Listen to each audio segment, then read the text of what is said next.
বাংলাদেশের রক্ত নিয়েও সিন্ডিকেট শুরু হয়ে গেল ভাই। হসপিটালে রক্ত থাকার পর বলে রক্ত নাই। আসলে বাংলাদেশে জন্মগ্রহণ করে আমরা করছি জীবন সবচেয়ে বড় ভুল, আমাদের বাপ মা করছে ভুল। উপরে সরকার বানাইছি, আমরা সেনাবাহিনীর হাতে সরকার দিছি, তারা বাংলাদেশের বালের উন্নয়ন করতে পারে না। তারা 36 দিন পর তারা এনসিপি গঠন করে। তুলাই অভিশপ্ত না, অভিশপ্ত বাংলাদেশের রাজনীতি। রাতের বেলা লাশ গুম কইরেন না। মৃত সাগর বানাই দিতে আল্লাহ 2 মিনিট ভাবে নাই। ফেরাউন্ডে পানিতে ভাসাই দিতে আল্লাহ 2 মিনিট ভাবে নাই।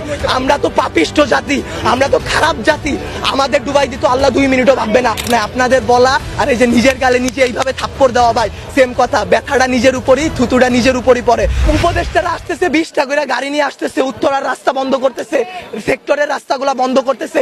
এতে যাদের যেই সন্তানগুলো আহত হয়েছে, নিহত হয়েছে, তাদের বাবা মাদের ঢুকতে দিতেছেন না আপনারা। তাদের বাবা মারা এখন পর্যন্ত খায় নাই।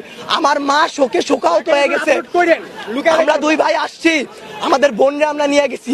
আমার এক বন্ধুর হাতের এইখান থেকে এই পর্যন্ত ওর ডান হাতের অবস্থা করুন ভাই, হাত কাইটা ফেলতে হয় কিনা সেইটাই বোঝা যাচ্ছে না। আমার ওই বন্ধুরই ছোট ভাই ক্লাস 7-এ পড়তো, ওর ঢাকা মেডিকেলে ভর্তি আছে ভাই। কি করব বলেন? আপনারা যে নিউজ নিতেছেন ভাই, মিনিমাম মারা গেছে 150 থেকে 200-র উপরে।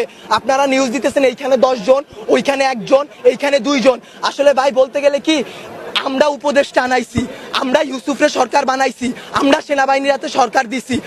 গালি ভাই ওই যে চিত হয়ে স্যাপ ফেললে কার উপরে পড়ে? নিজের উপরে পড়ে। ওইরকম ভাই গালি দিলেও নিজের গায়ে খারাপ